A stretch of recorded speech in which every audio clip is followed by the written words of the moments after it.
que nous sommes à un tournant décisif de l'histoire du Sénégal qui est en train de s'écrire autrement. Une page sombre se ferme et se fermera définitivement pour laisser place à l'ouverture d'une nouvelle page qui va écrire ou permettra au peuple d'écrire les pages les plus glorieuses et les plus lumineuses et évacuer ces moments ténébreux qui ont eu à secouer le Sénégal, lesquels les Sénégalais ont eu à perdre un lourd tribut en termes de pertes en vies humaines, en termes de dégâts matériels, en termes de dégâts physiques, ainsi que sur tous les plans. Raison pour laquelle l'appel que je lance au peuple sénégalais, après lui avoir rendu un grand hommage, c'est de poursuivre le travail, de poursuivre le combat et de dire que la personne qui va gagner ou la seule entité qui va gagner en dernier ressort reste et restera le peuple sénégalais. jërë ngeen jëf. jërëjëf mu nekkoon déclaration bi nga xam ne maître Abdoulaye Tall doon na ko def mais maître ñun ñu ngi door a ñëw. nga ànd rek Sénégal 7 TV ñëpp a ngi lay seetaan ak Sunugal 24 alors tey nga teew fi nga xam ne mooy si diwaan bi ginnaaw bi ñu libéré ki nga xam ni moom mooy Ousmane Sonko ku la xam ne ku sës rek nga si Ousmane Sonko tey lan mooy nekk sa réaction bu njëkk ginnaaw bi ñu ko libéré si kaso bu Cap Manuel. waaw sant yàlla parce que bokk na wala ci nit ñi nga xamante ni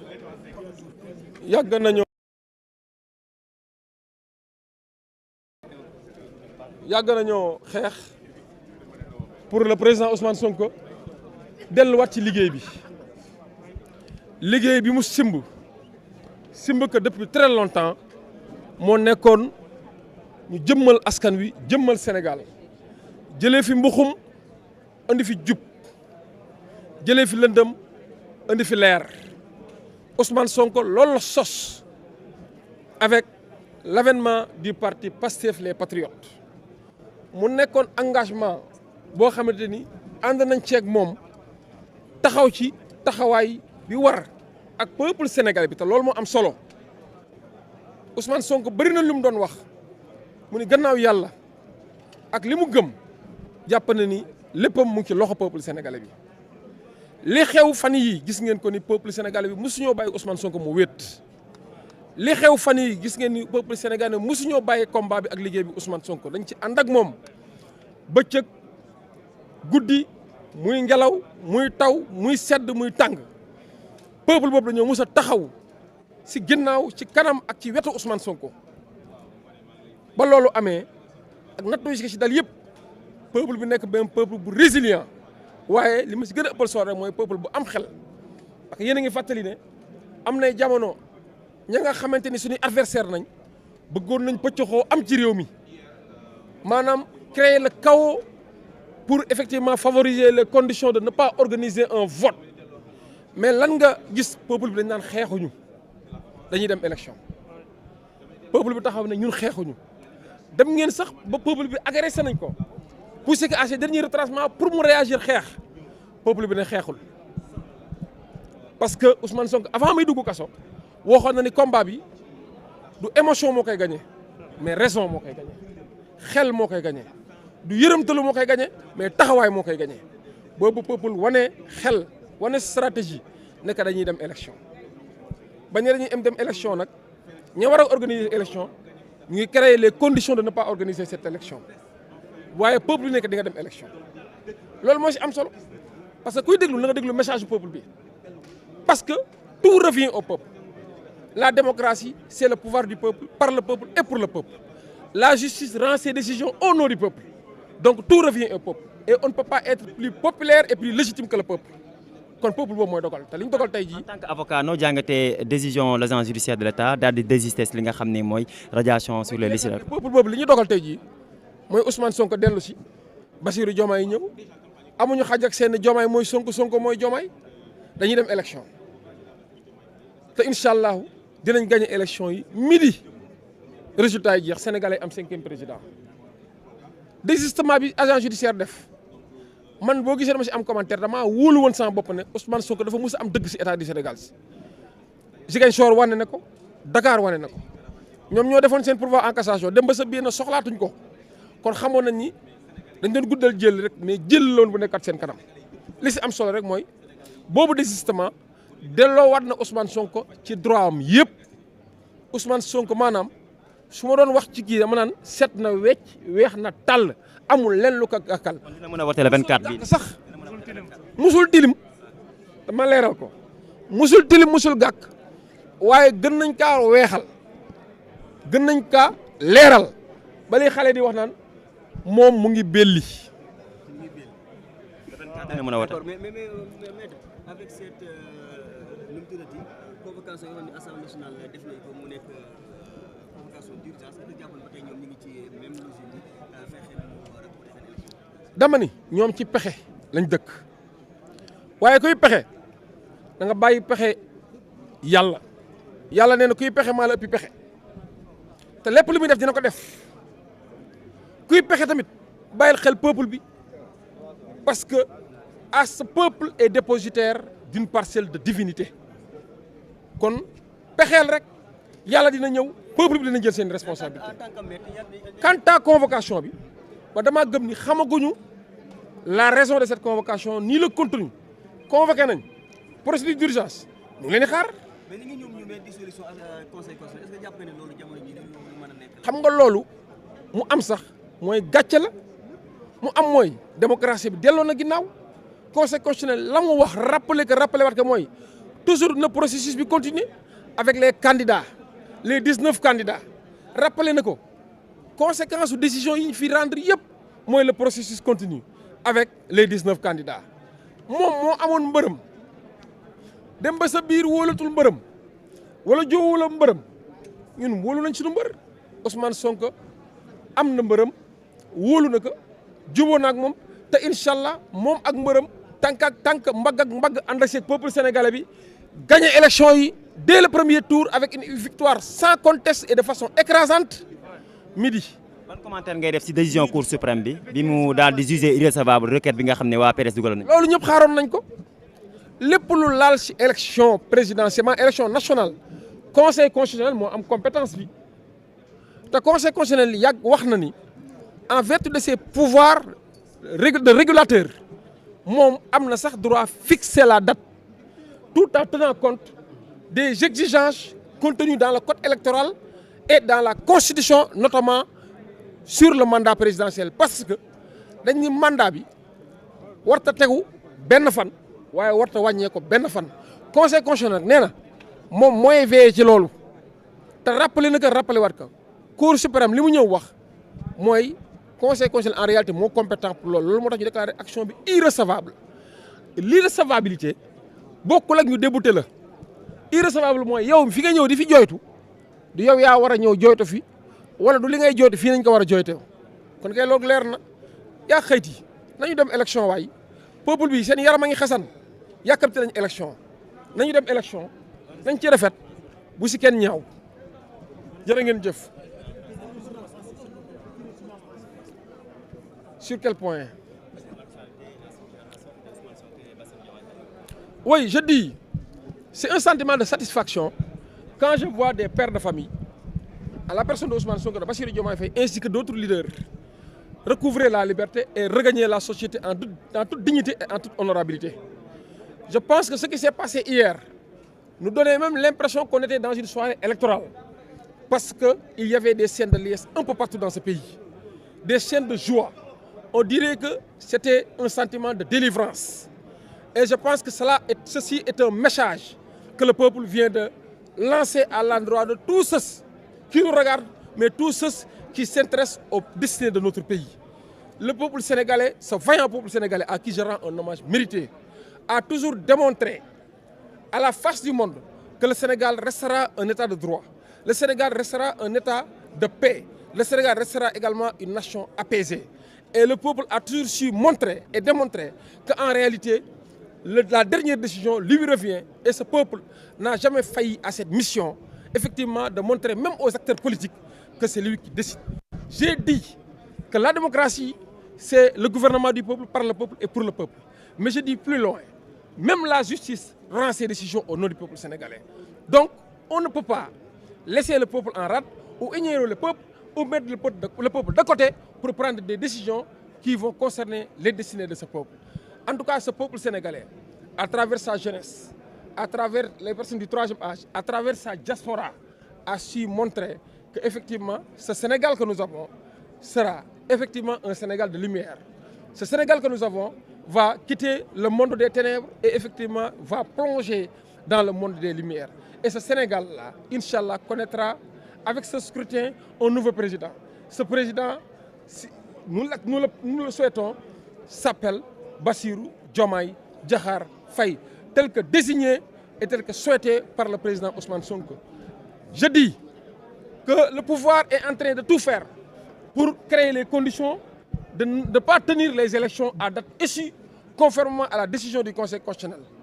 Je dis et je répète, l'élection aura bel et bien lieu. Et j'invite le peuple sénégalais à prendre ses responsabilités et veiller à ce que la démocratie soit une réalité. Et cette démocratie tant chantée, tant citée en exemple, effectivement puisse être pris en exemple par les autres nations du monde, à savoir les pays qui nous entourent et notamment les pays d'Afrique. Le moment est venu pour faire comprendre à cette élite qui nous gouverne qu'en réalité, toute décision qui sera prise et qui serait contraire aux aspirations du peuple, ce peuple prendra ses responsabilités pour dire qu'en réalité, il n'y a pas plus légitime, il n'y a pas plus populaire que moi. Et ce peuple, effectivement, présidera à ses propres destinées. Commentaire faites-vous sur la décision de Cour suprême qui juge irrecevable la requête du Parti démocratique sénégalais? Mais cela ne me surprend pas. En tant que technicien du droit, j'avais dit que cette requête était irrecevable parce qu'on ne peut pas comprendre une matière qui rentre exclusivement dans le champ de compétences du Conseil constitutionnel puisse être déférée devant la Cour suprême. La Cour suprême ne peut pas se prononcer sur un acte touchant le processus électoral, surtout que l'élection est une élection nationale, à savoir l'élection présidentielle. Et cela est valable également pour les élections législatives. Donc la Cour suprême a bon droit de dire que cette requête est irrecevable. L'irrecevabilité est différente du débouté. L'irrecevabilité, c'est quoi? Que la personne qui m'a saisi n'est pas habilitée à me saisir ou que la matière qui m'a été déférée ne doit pas m'être déférée parce qu'il y a une autre juridiction compétente pour connaître de la matière. Avec cette convocation d'urgence de l'Assemblée nationale, pensez-vous que ces gens sont toujours dans cette même logique de vouloir repousser et reprendre le processus? Écoutez, ce régime-là, finissant moribond et agonisant, est toujours dans les dynamiques complotistes. Il complote toujours, mais je dis, le meilleur complot demeure Dieu, Allah subhanahu wa ta'ala, ainsi que le peuple sénégalais qui encore garde toute son hégémonie et toute sa vitalité pour veiller sur tout ce qui se passe dans ce pays. J'ai appris qu'ils ont convoqué à 15 h. Je ne connais pas encore les raisons de cette convocation, ni les tenants, ni les aboutissants. Mais nous sommes là dans l'action et non pas dans la réaction. Nous déroulons notre agenda et Inch'Allah, cet agenda sera déroulé jusqu'à son terme. Tout ce qui sera sorti de cette convocation sera effectivement à la portée du peuple sénégalais ainsi que de tous les acteurs qui portent le combat pour effectivement aviser. Pour vous dire que nous attendons l'Assemblée de pied ferme et on avisera. C'est moi qui jërëjëf mu nekkoon ki nga xam ni moom mooy maître Abdoulaye Tall di avocat bu Ousmane Sonko. Amidou dawal.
donc ñu fas yéene dugg li nga xam ne mooy si biir. Say respecté leen rang bi rek papa respecté leen rang bi rek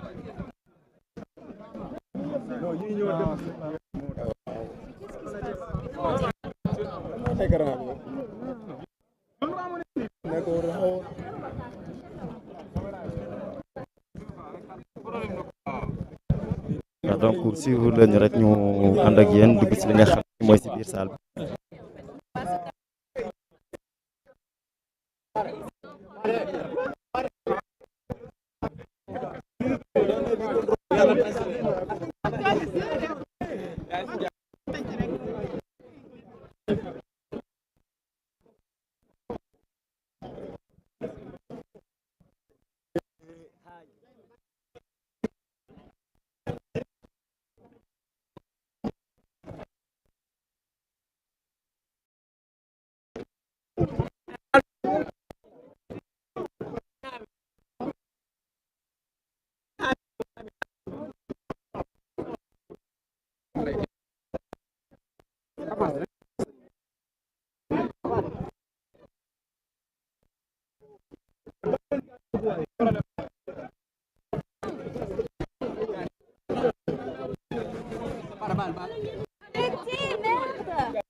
alors doucement ñu ànd ak yéen dugg li nga xam ne mooy si biir salle bi fi mu ne nii langue dafa xaw a.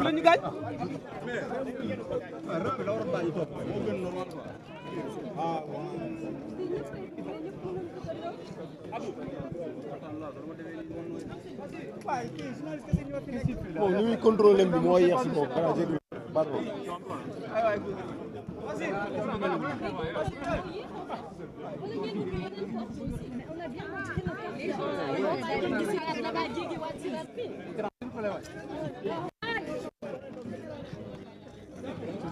donc ñu ngi si biir salle bi ngir mën a commencer vraiment situation bi nga gisee nii dafa waaye nag ñu ngi rek pour mën a dugg si biir.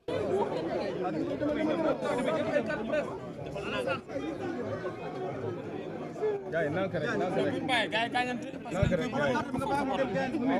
def lu gaaw nak buñ ko baye ñu gañante caméra ak trip yi mëna gañ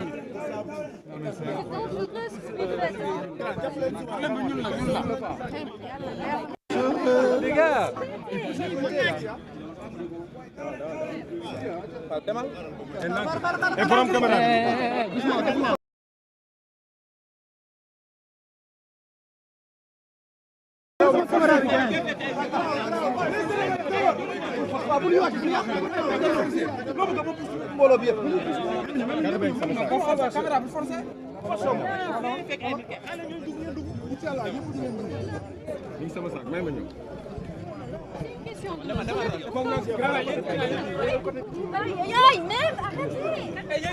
Attendez, vous voulez le raconter?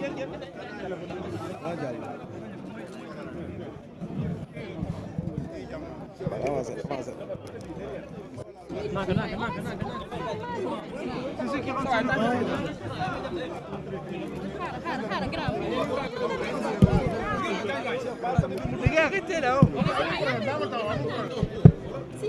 Non, man bougé wu man bougé sax defuma ko. Chef, sama carte gi.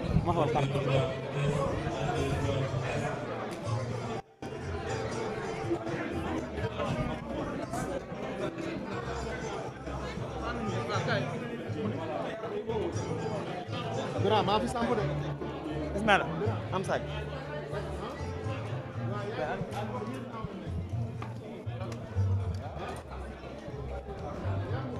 Ismaïla maa ngi toog rek.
voilà donc ñu ànd ak yéen rek su ko defee ñu dugg ci salle bi ñu xaar suñu cadreur bi rek su ko defee mu àgg ci biir salle bi actuellement jàpp leen ne ñu ngi ci biir salle bi jamono ji ngeen di gis. C'était très difficile mais jot nañu dugg ci biir salle bi.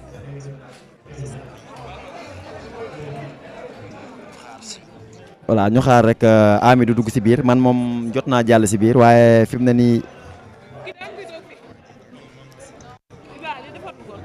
voilà donc ñu xaarandi rek ñi nga xam ni ñoom ñooy suñu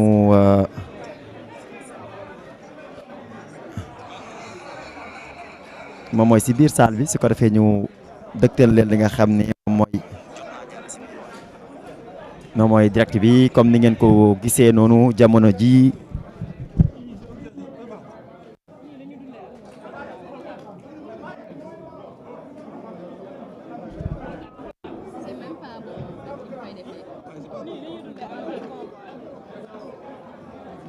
Parce que regarde, les gens, mënuñu jéggi si daat fële wala seen carte ba pare ñëwaat fii di jéggi waat si daat. Même chose. En fait, un peu de respect ñëw bi beneen porte bees sax am keneen ku contrôler.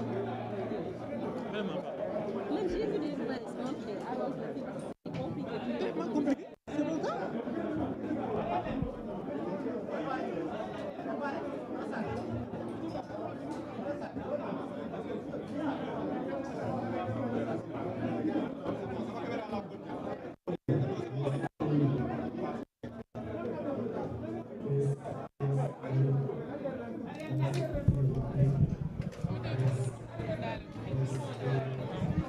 donc mbokk yi c'est difficile mais nag ñu ngi ànd ak yéen rek su ko defee ñu mën leen a dëgtal direct bi.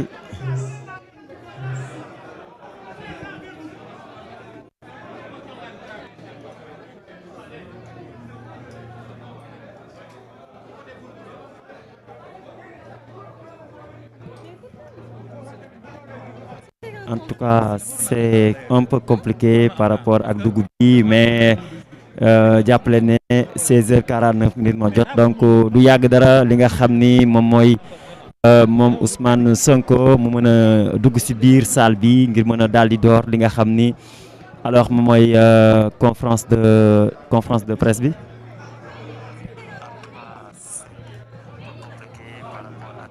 donc nañu rek daal di